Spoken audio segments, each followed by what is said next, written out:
Hey, so I'm recording this video as a follow-on to the fueling series on endurance sports.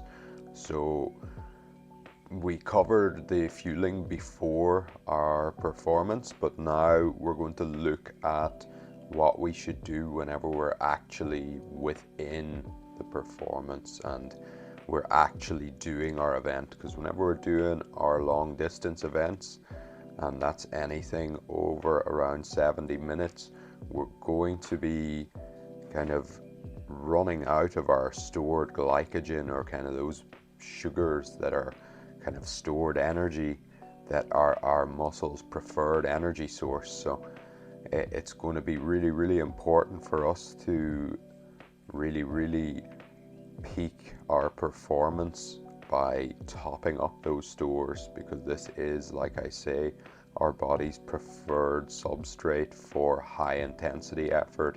So if we run on empty, this is when we run into the likes of hitting the wall and not really feeling like we have any power or any juice left.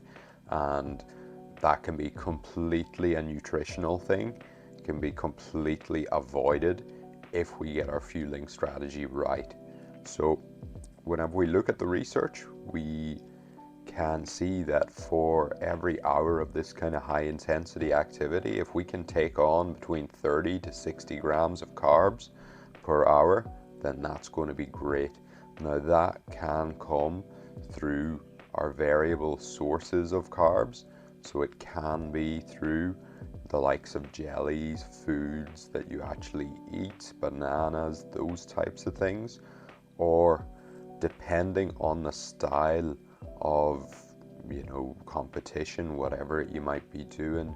If you're doing something such as a bike, you can probably get away with a lot more solid foods. It tends to not be as disruptive to your digestion process. But whenever we're looking at stuff like running, just with all of the impact, we might be a little bit better served looking into our kind of gels, those kind of energy gels, those kind of fluids. They tend to be tolerated a lot better.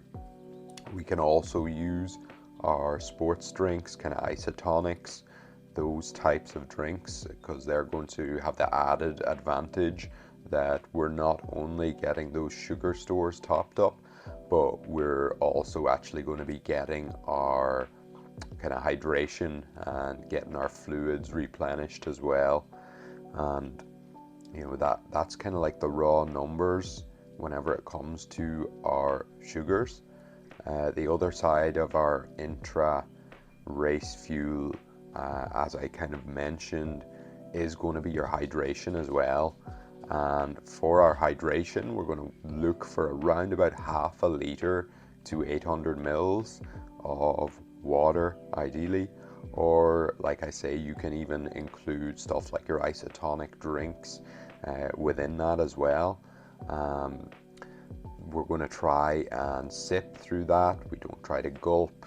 That's going to maybe lead to a little bit more gastric discomfort if we take larger volumes. So just kind of constantly sipping is going to be your best way. And with all of these strategies, just touching on that kind of gastric discomfort, the more regularly that we train our abilities to, take on board these fuels and the hydration while we're actually performing, our stomach and our GI tract is going to adapt to that, and it's going to be a lot better and efficient at being able to, absorb that without the discomfort. So super important that whenever we're doing our long training sessions, that we start implementing this kind of stuff then, so we don't change anything up for race day.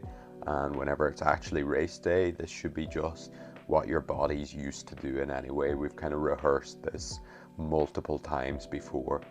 So overall, your hydration, you should be around 2 to 3 liters per day. If you want to do it more specific and medical, you could multiply your body weight in kilos by 35.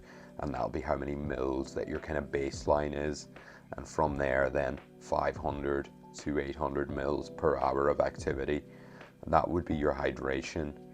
It's also never any harm to add in a little electrolyte, particularly if you're going on anything, like I say, over that 70-minute mark for a session.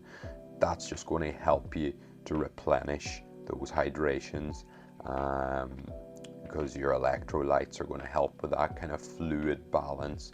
We're going to lose some of those electrolytes as well, so if we can onboard some of those as well, that's going to be amazing. I will make another video in this series on the specifics around electrolytes as well, so keep your eyes peeled for that.